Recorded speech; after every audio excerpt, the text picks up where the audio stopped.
We appreciate the press coming on a short notice and coming out and talking to us. We have business leaders here. The chamber has come up here. We have the people from the watershed. I have people from the county and the attorneys and people from the realty companies. And the reason is that I think people have to understand what's going on in the diversion and what we're doing. Bryce, you want to come up too? Home Builders Association is with us as well. So what we have going on in the community is we have a flood issue, and we're going after that. We need flood protection, and diversion is part of that. I think sometimes people get a little confused, but it's something that is ongoing. So the reason we chose Mickelson Field is we have a big pump station here. And people always get kind of curious about that, but if we have water, we have to have the ability to get water, keep the water out, and we also have to have the ability to get the water out of here back into the river so that we don't flood our city or our community. We continue to put pumps throughout the community and continue to have pump stations that are going in. And if sometimes you guys want to go around and just look at some of the pump stations, they're immense, they're huge, and they're going to protect us and help us. This project has been studied for 6 years. A lot of times the city of Fargo, what happens, we sometimes have that saying, get her done. Because what happened is when we had the flood of 209, we had a catastrophic event, but the community stretched out and got things done in a short period of time. And we never asked, the community never asked, well, we just don't want to do it, I don't want to get out of bed this morning, I don't want to have it to happen. Everybody just stood up and said, what can we do to help? The difficulty is that we've studied this for 6 years now. We have studied every possible way of trying to give us good flood protection. And unfortunately, with the FEMA mapping coming and going to higher levels, we need more protection in the city than just levees. They said they would remap in 5 years. I'm very concerned about that. 5 years from now, 20,000 homes have to pay flood insurance. That is not a positive for our community. That is something we need to work to get away from. Now, it's interesting as time goes on, it's really good that when we start talking about what's the best solution, what do you think we ought to do? How can we do it? And every study has come back. When the environmental study from the DNR came back, they affirmed that retention is not the solution to this problem.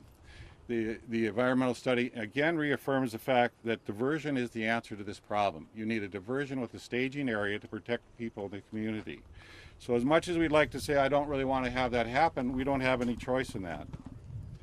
As far as the lawsuit goes, we are in compliance with the judge's ruling. Whatever the judge has told us to do, we do. And again, what happens when you're in limbo? When you're in Oxbow and you can't sell your house, you can't refinance your house can't do anything, you're in limbo. And many of our homeowners in our community, same as in Fargo, they say, Tim, what are you going to do in my area? What's going to happen in this area? And you have to say, well, we're going to buy you out, we're not going to buy you out. Recently, the city of Fargo is going to eminent domain on 26 properties. And the reason is because we asked for volunteer buyout, and those people did not want to do that. Well, we have to keep moving forward on this project because if we have another major flood, we're going to have our dikes in place and have our protection in place. In the lawsuit on Oxbow, we are seeking some clarification of the homeowners that are down there and the people that are building. And we join in Mayor Nyhoff that we would like an answer from the judge, can they still continue the projects on the homes? And I think everybody has to remember there's people behind every decision. This isn't as easy as it is sometimes, but you have people, a husband and wife, we've had hardship cases, we've had different people. And as much as we stand still, life moves on. People have issues they have to deal with. So in Oxbow, we treat people fairly, and as everybody would be in this project. What you try to do is figure out the best solution to every problem. In 2009, when we had the flood, we'd walk into homeowners and they'd say, your gazebo's got to go. And they'd say, can't we keep it? Can't we do something else? And we'd make every attempt to try to figure a better solution for everybody's problem. But when it came down to the end, then you'd have to do what was the right thing. And what most people will tell you in this community is we treat people fair. And everybody we try to do in this project, we want to treat it fairly. Now, right now on the Oxbow levee, the concern we have is there's 40 families that are in direct limbo until we know more from the judge. To date, we have strictly followed the federal relocation guidelines and have been compensating people with what their home worth according to their appraisal, in addition to what makes them whole according to federal law. Now, every home has had an appraisal completed, and that is the basis for the cost of the home. The city has a contract in place with the Corps of Engineering to follow the law and the relocations in Oxbow, and within the town as part of the federal project. What I had Eric Johnson draw up for us today is there was some question of how that worked or how that came about. And we have all the legal documents behind that. And I feel a little irritated about this because Mayor Wallaker worked very hard to get the MOU with Oxbow. That took a lot of hard work and effort on everybody's part. And everybody had to give a little bit, and they did give a little bit. But we did get that. And the thing is that just as I'm a surgeon, I'm an expert in my field, I'm not an attorney. I don't ever claim to be an attorney. But I have a good team of people working for us that answer all those questions. And the City of Fargo people have to know we rely on experts to give us the evaluations of what's going on. And we have followed all the rules that we have been put forth before us and treated people as they should be. State partners, we continue to work closely with the North Dakota State Water Commission and the Minnesota DNR. We ask of the public to trust us that this is the right plan, and we're pleased to report again that the DNR does agree with us in this area of what we need a diversion. Their report will be done in August, it'll be finalized in February, and we look forward to seeing what they have to say to us and help us out. In many ways, it's like Mayor Williams said, it's a second opinion, and it's always good to have a second opinion on things. So on our federal partners, all things are, the difficulty with this project, there's so many things in flux that it's not a simplistic issue. So at the same time, we're working within the city. This year, we have $200 million worth of projects going on. 200 million, that's a lot of money. That's a lot of stuff going on. So I'd invite the press to drive around with our engineers and sometimes see all the different things that are going on in the community. We're working with Washington right now to do a private-public partnership. And with a private-public partnership, you can shorten the length of time it takes to do this project. So if you do something with the Corps, bear in mind it'd take 8 to 12 years. If we can do something with a private-public partnership, we can drop that to 6 to 8 years and get it done. And that's really what the community wants. We will continue to work with our partners in Congress and Senate and see what we can do to move forward. We've had great things happen in the last few months in that regard, and I am confident that we'll continue to move forward on this issue. Lastly, what I want to do is thank the residents of Fargo, people of Moorhead, the 2 counties, the two cities, the people that are engaged in this process.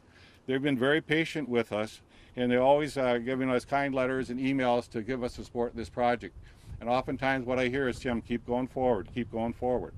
So what we have to do is continue to get flood protection for the community, and we will continue to strive to do that. Eric, do you have your letter here that you can hand to the press? I do, and I think we circulated it to everybody. Would you just comment just on, you tracked all the bills and all the different things that have gone before us, and we're in compliance with everything? Yes, yeah, we certainly, if we're not, I don't know about it, but we're certainly trying to be in compliance with all the federal relocation and acquisition laws. Very good. Eric, Commissioner Penthorn brought this part of this issue up, and he just doesn't buy this law. I think it's, you've done the research. What's your conclusion? That these Oxbow are allowed? Well, the question presented was whether prior to a project partnership agreement, whether prior to a private partnership agreement with the Federal Army Corps of Engineers, whether the relocation requirements are truly required. And the answer is there are a number of references to the relocation law, but specifically there are 2 agreements. One's with the Corps, one's with the City of Oxbow. Both of them say that we have to comply with the relocation law. Sure. So the issue was whether the relocation law of the federal government is required prior to the project partnership agreement. And there are a number of references to compliance with federal law in various sources, but there are 2 specific agreements that make reference to the requirement that with respect to the diversion project out at Oxbow, Hicks and Bakke levee project, that we comply with the federal relocation law. One is the work-in-kind agreement with the Army Corps of Engineers that the non-federal interest entered into to build both the in-town levees that are going on right now as well as the Oxbow project. And then the other is this agreement, the MOU with the City of Oxbow, that was entered into in the fall of 2013. So the homes being sold or purchased much higher than appraised value, that's allowed.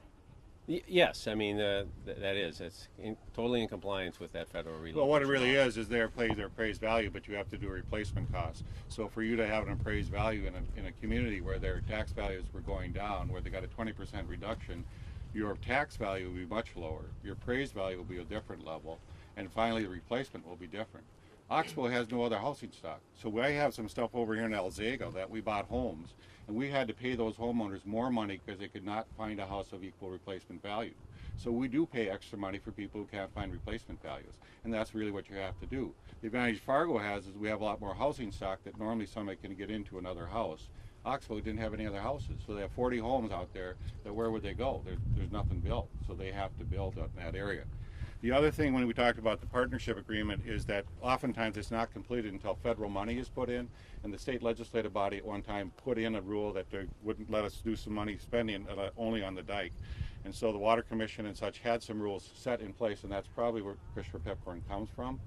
But what people have to remember, you want a federal project, because let's say it fails, okay, who's going to pay that liability? If it's not the feds, then it would be local. So you'd rather have the feds be responsible for that liability. So you have to do things in compliance with the feds. Good. Okay. Any other questions? Eric, did we cover everything you think? Okay. Not one question from me today? Well, actually, the question is, why did you feel it was necessary to hold this press conference now? Because I think that we're losing focus on some things. I think people don't always understand what federal rules are. When you do federal rules, I can't rewrite those federal rules. The rules are the rules. I have to follow them. And as much as you might be personally insulted that it's a 200% pay for that particular person, you're keeping a community intact. So let's go back to the history of that. Let's go back to 2 to 3 years ago when Denny Wallaker and I walked into the Kindred school and had the school people and all the people in that community upset about they were going to lose funding for their school. They were going to lose children for their school.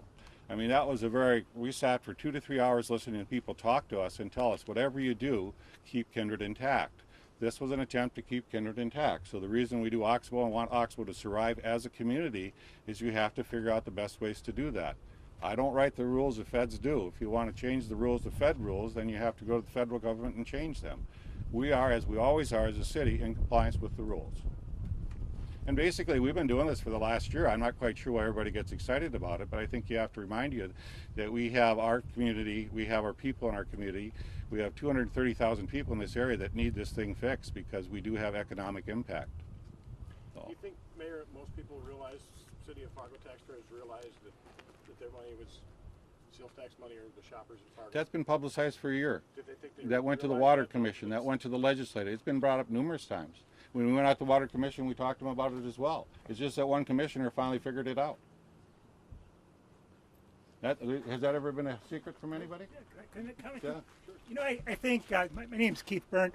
I think sometimes people lose focus on what's happening in Oxbow. It's pretty simple. What we're doing down there is treating people fair. These people didn't want to leave their homes. We're forcing them out of their homes.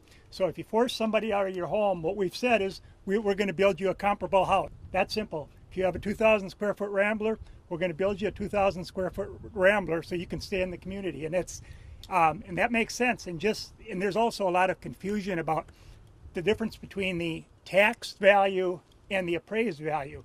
Their assessed values in the community of Oxbow are way, way under the market values. So it's not that we're paying, way over the appraised values. We're paying way over the assessed values. It's a big difference. And so we're basically, again, what we're doing is buying people a similar home to the ones that we're kicking them out of. And that's common sense and that's fair.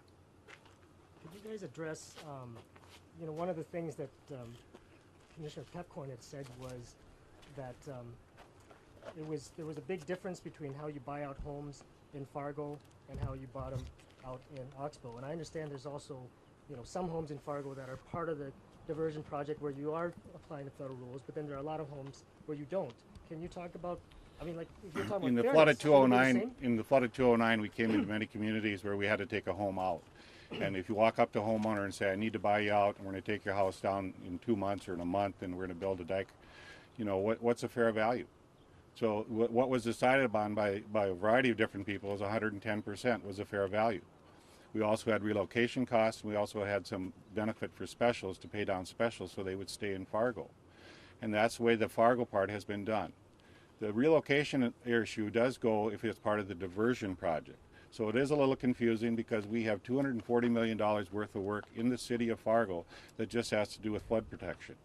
We have an additional work that has to be done on diversion work. So on the diversion part, we have to follow federal rules, and we would follow those rules.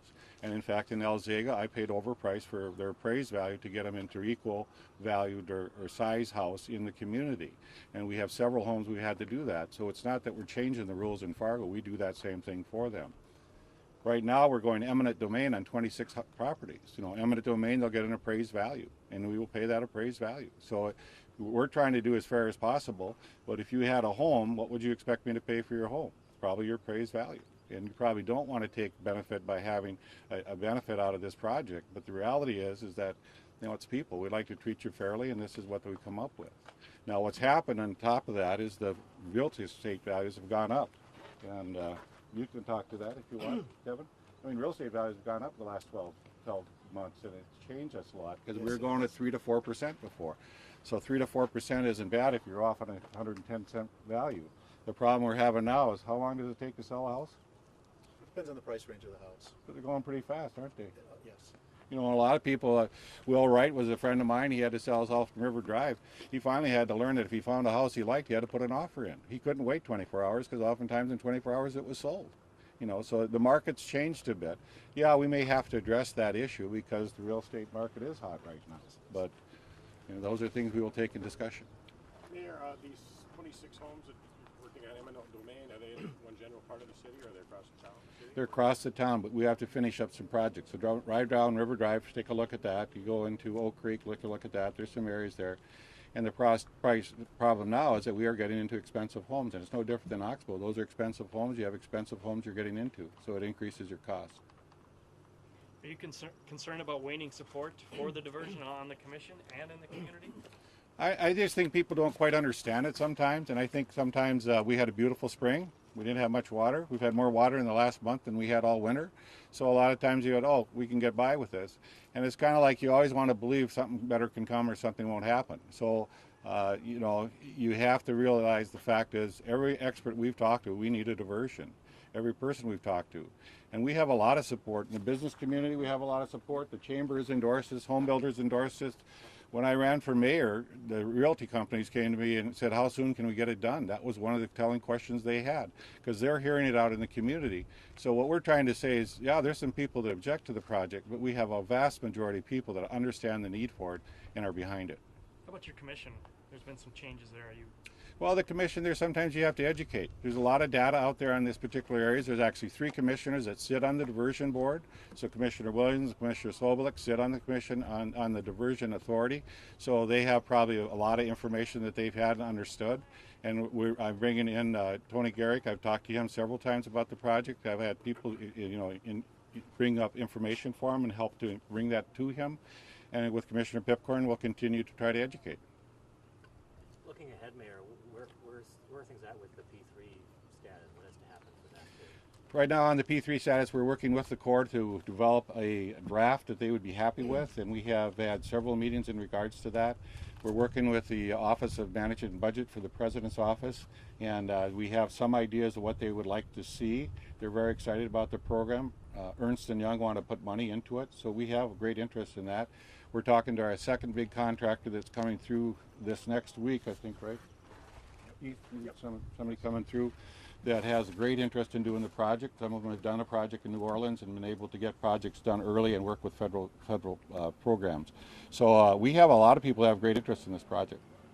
Mayor, your preference, Michelson or Mickelson for this property? Oh, Mickelson? Michelson or Mickelson? Oh, no preference. What's your preference? Michelson. I Michelson? think we settled it earlier. Did you grow up here then? No, but someone told me that former school board member Phyllis Melby, who knew the Michelson family, insisted it's Michelson. Okay. Well, for Eric Johnson, it has bad memories because he had a little trouble hitting the ball when he was playing baseball early. Entire season. You would know that stat. Any other questions? Thank you. We thought it'd be better not to be in the mayor's office all the time. It's fun to be out in the sunshine, so appreciate it. Yeah, thank you. Cover the points we wanted.